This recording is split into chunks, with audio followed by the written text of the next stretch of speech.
Well, when Congress comes back into session in September, immigration reform will no doubt be on top of their agenda. But while Congress eyes the immigration ball, perhaps lawmakers should not be the only ones worrying about keeping foreigners out. They might also want to worry about keeping Americans in. Why? Well, a number of Americans who have chosen to renounce their citizenship has increased sixfold since the second quarter of this year as compared to last year. To discuss this story, I was joined just a short time ago by RT correspondent Erin Ade, and I asked her to help break down the numbers of defecting Americans.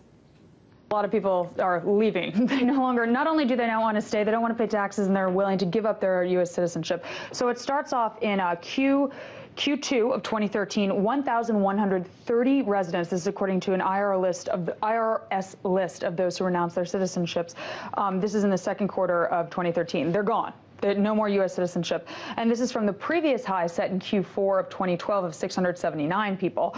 And that was the high of all time. It was never above that. So we're obviously seeing an increase.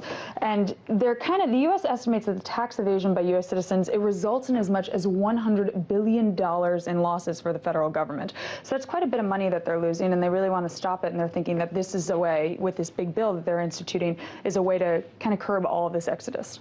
That is a lot of money that could be used on a lot of different things. But what are some of the reasons that people are giving for this mass exodus? It has to be more than that, or is it really, does it all come down to money? Well, I actually think it's important to point out that it isn't necessarily a mass exodus. Is it an exodus? Yes, absolutely. But mass, not so much. It's a little over 1,000 people, and this is of the 6 million people that they have recorded globally working and living abroad. So it's not a tremendous amount of people, but yes, it is an increase more than we've ever seen before.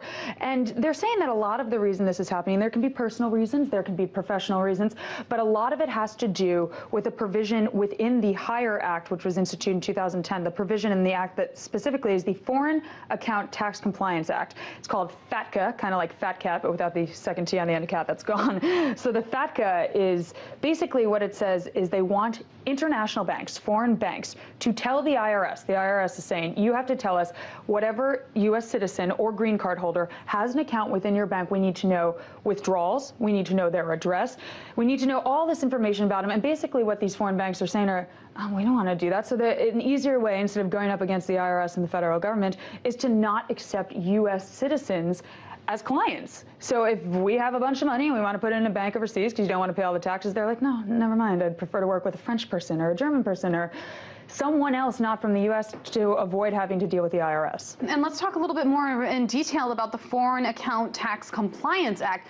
Does the U.S. have the only, is it the U.S. that does it, or do other countries kind of implement this on other citizens that go and live abroad? The U.S. is the only truly developed country and economic power that institutes this on their citizens living abroad. Now, there's 3 portions within FATCA that need to be addressed. And the first one is it's requiring, like I said before, the IRS to disclose names, account numbers, account balances, withdrawals, etc., whenever a U.S. citizen does these sort of financial things within their own financial institution. That's number one. Number two, U.S. people with foreign bank accounts with over $50,000 in a foreign bank account need to fill out paperwork. It's just a new form to the incredibly long tax returns that U.S. citizens are already subject to. And it's not millions and millions of dollars. Yes, it's a large amount of money, $50,000, but it's not what we're thinking. We're thinking of like offshore bank accounts. It's smaller than that relatively. So that's another added negative for the individual with a foreign bank account. And the third point is that it's trying to close this tax loophole that we see and we hear about all the time with foreign investments and foreign bankers just making all this money overseas. So those are the 3 portions of the FATCA that need to be looked at and addressed. So not going after the Mitt Romneys of the world, just going after some of the smaller people. But can you give us some examples of famous people? Is there anyone that is notable that has? There's been a bunch, actually, which is really surprising. It kind of makes you wonder, hey, if you had all this money, would you do it? But the ones of note, Tina Turner. Who knew? Tina Turner. She actually applied for citizenship and is in Zurich all the time because of fiance or husband. I have to double check. A significant other is in Zurich, so she's going to be over there. Bobby Fischer sure the chess player, no longer an American as well. Denise Rich, she wrote amazing hits for Mary J. Blige. No more drama. She didn't want it here in the U.S., so she got out of here. We also have Eduardo Saverin of Facebook fame. You know, that original investor. He gave up his U.S. citizenship last year. That was a big hoopla as well, and he's in Singapore now, and that was a lot of noise. Those are the ones of note off the top of my head. So, Aaron, let's say that I have a bank account somewhere and I do withdraw my citizenship.